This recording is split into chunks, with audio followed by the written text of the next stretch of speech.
I built a $300,000 per month agency with zero paid ads, just cold email. Even now, it brings us over 30 qualified leads every single month. But most cold email is still dead on arrival because people don't know how to write those emails. In this video, I'm gonna cover the top tips for how I've learned to send power cold emails that not only get opened, get responded to, but actually book the call with our agency. Hey there, I'm Ben Gerster, and I built my agency to over $400,000 in recurring revenue in just a few years. And I did this by building my Burnout to Breakthrough framework, which is a framework and systems that help the founder get themselves out of the business and have the business running on systems so that they can scale efficiently. Hey there, I'm Ben Gerster, and I scaled my digital marketing agency to over $400,000 in just a few years by using the same systems and frameworks that I'm going to teach you on this call today.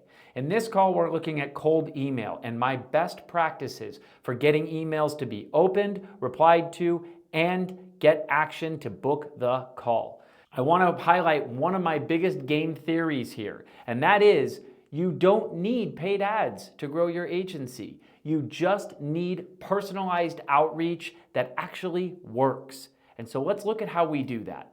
The first tip here is to get past the inbox filter. This is all about how we structure our subject lines, how we look at our sender address. We need to make sure that this looks personal and that we are avoiding looking commercial at first scanning. The activity that we can expect our prospect to go through every single day when they go through their inbox is to try to sift out the bullshit. They're going to be looking for any emails that look salesy in nature. And some of the dead giveaways that we can avoid are sending it from a non-personalized account. We need it to be a human being's name that's sending this email. It should not be our company name that is the sender. That's dead on arrival. Then the other thing is we need to not write in title case as we write our subject line. Writing in title case is not how we send emails from person to person. If I'm sending an email to a colleague, if I'm sending an email to my mom, I'm not going to write in title case. Only sales emails are written in title case. And so this is an easy opportunity for us to get past that first initial scan. Again, we want to be categorized in the mind of our recipient as being a personal message, not a commercial message.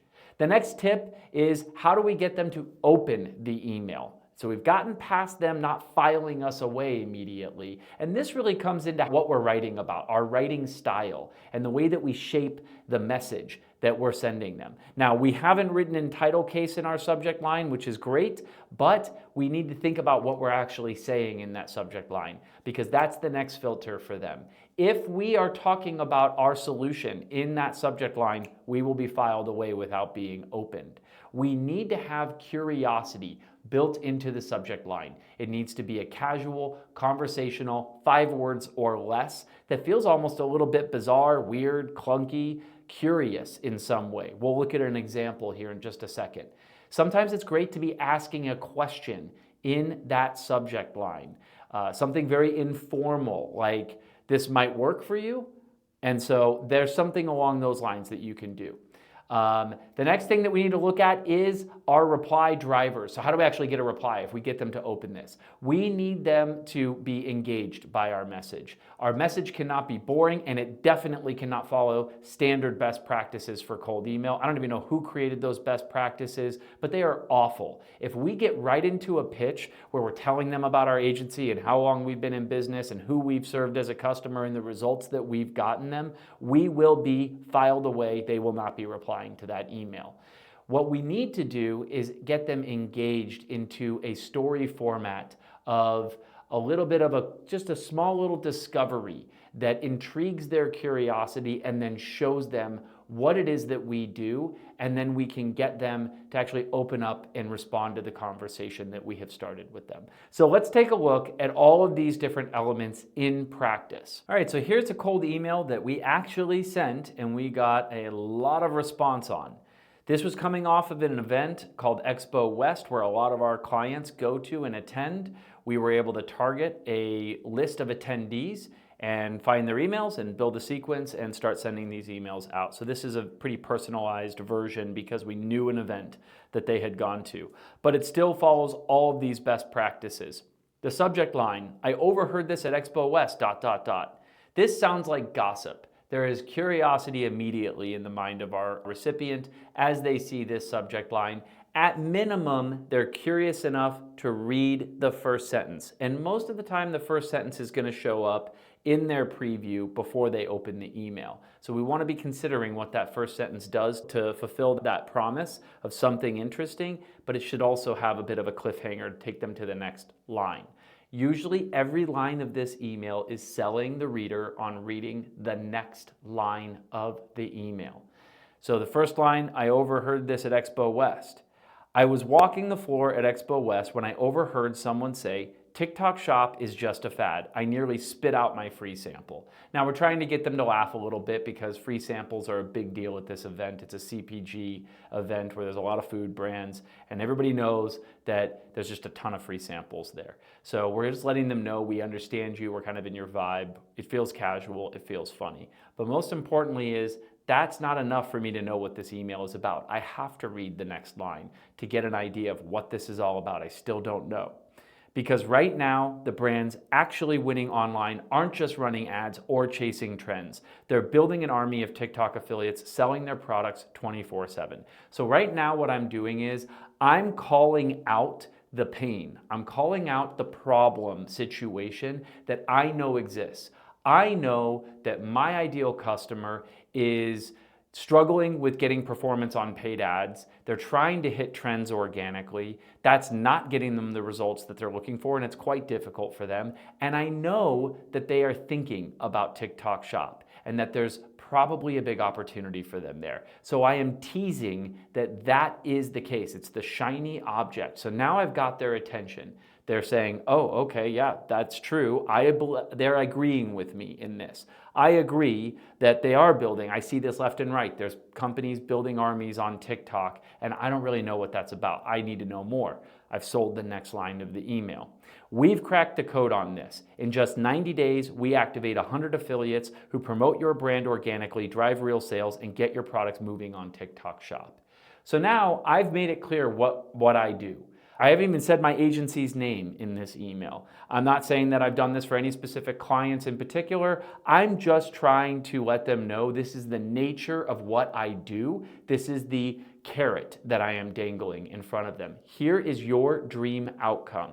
Getting in 90 days up and running with 100 affiliates, promoting your brand, driving real sales, and getting your products moving on TikTok. So I know that for most of my clients is the dream outcome of working with an agency like me. So if they're in that situation where they're having this problem and they want this dream outcome, then I'm likely going to get them to reply to this email. I haven't said anything to screw up the sale, and I didn't try to close them on anything in this message. We're never selling in an email. The only thing I'm selling in the email is the call. I just want to get them to get out of email and get on a call with us. So the way that I do that is with this CTA. Can I show you how? I love this closing line. I do not want to sound salesy. I don't want to say, can I get 15 minutes on your calendar? I don't want to say any of those buzzwords or those stereotypical sentences that they see from everybody else. I want to keep it conversational and casual. So I just make it sound like, can I show you how this is done? Right? Can I show you what we do here? Now, I'm not even saying what we do. I'm saying, can I show you how? It's about them. I want this to be a perceived benefit to them to take this call. They're going to learn how this process works by taking this call. They will leave this call with more of an understanding about what they need to be doing. It's all about them as I try to close. This line right here books us a ton of calls that are very easy to take. They jump on the call. I say, great, let's just walk you through how we do this. And we have a very casual conversation. We learn about their brand, and then we head into an actual pitch where we can close them. Now, the last thing I will say is follow up, follow up, follow up, follow up. Follow up is essential for cold email. You cannot leave it at just this. We will get a very low reply rate on just the first email. Some people are ready to take action, but the majority of them are reading this late at night or first thing in the morning, and they've got a lot of other things on their mind. This may sound really interesting to them, but they're not ready in that moment when they read this to take action and reply to us. So we have to be aggressive in our follow-up, and we need to stay frequent in our follow-up. So as we look at this, we do have follow-up sequences that we have pre-planned and scheduled out. Usually the next follow-up is 2 to 3 days out, then we do a follow-up 5 to 7 days later, then we do a third follow-up 10 to 14 days later. And in these follow-ups, you can be as simple as, hey, just wanted to put this back at the top of your inbox. Let me know if you've got any questions, right? Or let me know if you'd like to see how we do this.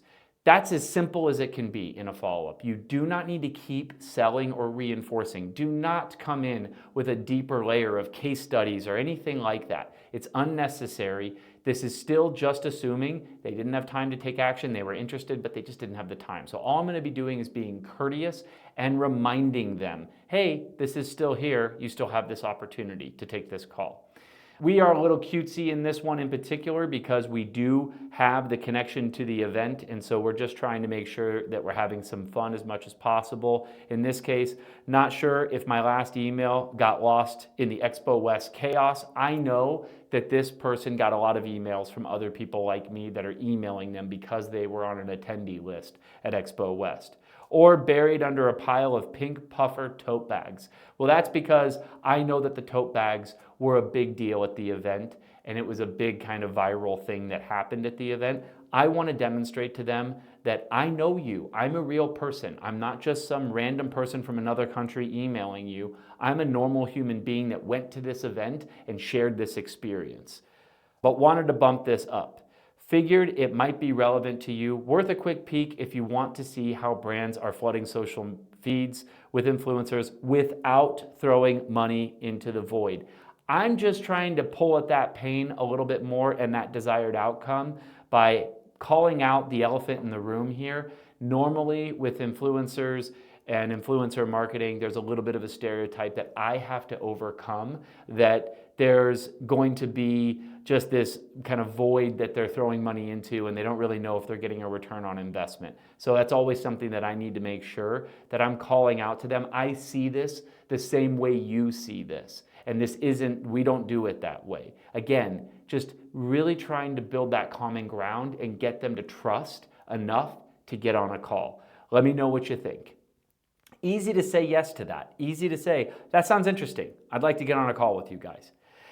5 to 7 days later, me again. I realized I never mentioned the best part, this whole influencer thing. It actually works. Like 100 influencers driving real results in 90 days kind of works. Now here, I am getting pretty far out. I'm 5 to 7 days out. They may not even remember the first message. And so I don't want to put too much work on them. I'm kind of tying back to that first message and letting them know that this is about influencers. And then I'm calling out again that reality that, hey, like this isn't like BS. This actually works. I'm very confident about the fact that this is a good solution. Like 100 influencers driving real results in 90 days kind of works. A dream outcome again. Lots of influencers, short time period, hitting results for the brand. If you're even a little curious, hit reply. Otherwise, I'll assume you're too busy becoming the next household name. Either way, rooting for you. Now I'm starting to dig a little bit at the fact that like you haven't replied. And so I'm kind of nudging that and pushing on that a little bit, like you should reply one way or the other to this email. But I'm not being so like pushy that I'm like forcing them to reply to me, but I'm just having a little bit of just like camaraderie and casual fun with them to say, hey, like otherwise I'll assume you're too busy being awesome. Basically, everybody loves compliments as long as it's not flattery. They like to be able to feel like, wow, like, yeah, we are busy being great on our side. Either way, rooting for you. I like that shows that I'm a good partner and I'm not going to make this uncomfortable or awkward. I'm rooting for them one way or the other. I want you guys to win. That is a great positive tone to be using to, again, make it feel comfortable for them to want to at least talk to our organization. It sets a tone. Follow-up 3 is 10 to 14 days later. Last try, then I'll assume you hate money. Now I'm really trying to get a response out of this person. So they haven't replied to any of these yet. So I'm going to go a little deeper and be a little more aggressive in this one. Okay, last time I'll bug you. If influencers are a maybe later thing for you, all good. Just wanted to make sure you didn't miss this, because I know a lot of brands think they've tried influencer marketing, but they've never done it like this. Now, I am again having to overcome what I perceive to be the reason they're glossing over this message. They see influencer, they may have already tried it, maybe it didn't work. This is a common objection that I hear, and so I know I might need to get over that objection, even in an email, to get them to take this opportunity to talk with us. And so I'm calling out that elephant in the room in this situation. I know that a lot of brands think they've tried influencer, but not like this. So I'm trying to create that little bit of doubt that maybe there's something I don't know that this guy knows that I should at least hear about. So I want them to take action and understand what they maybe don't know that's holding them back. If you want to chat, just reply with "tell me more," and I'll send over the quick details. Now, I'm not asking for them to get on a call, because maybe a call is too much of an investment for them to make. This is going to get them to perk up if they are at all interested, because what this sounds like is, I'm just going to email you over everything, and you're going to be able to look at it on your own, and you're not going to have to deal with putting me on your calendar and wasting time talking to me. But this is fishing for, are you interested at all? Because if they are interested and they reply with "tell me more," we're going to immediately come back to them and say, hey, great, do any of these times work? And we're going to get them on a call. We're going to advance it. So I just need them to raise their hand and tell us, I am thinking about this. And that seems very non-committal for them. If not, I'll assume you've been kidnapped by an Expo West granola brand and need rescuing. Stay safe out there. And again, I'm being cute in this one. I'm usually not this cute in the way that we write, but because we have this common ground with Expo West, I just wanted to keep reinforcing we get that culture, we get that community, we're real, we're not some just bot that is sending them messages. Stay safe out there, which is a cute way to sign off, seeing that they've been kidnapped. So this is a follow-up sequence on this, and then even then, once this goes all the way through, if I still haven't gotten a reply to them, they are in a cold list that I will cycle back to. In about a month or two, I will run a new campaign starting fresh from the top and start hitting them with a new offer, a new moment that I'll be coming back at this opportunity, almost like this never even happened. And you'll be surprised how many people will come through that process. So this is the formula that we use, and hopefully these examples are helpful as you start thinking about your service and how you might write cold emails. And I like to think of them as warm emails, to be honest, because I'm warming up the conversation with that audience. Cold email built the foundation of my agency, and it still continues to drive our best leads today. If you're not using cold email, or if you're using it wrong, you are leaving growth on the table. Write emails that feel personal. Lead with curiosity, and start conversations that close deals. If you found this video helpful, like and subscribe to the channel, and leave a comment below with your cold email template. I will reply and help you tailor it to be highly effective and hit your prospect right where they are to get them to book those calls with you. Until the next time, stay focused, stay hungry, and keep hustling.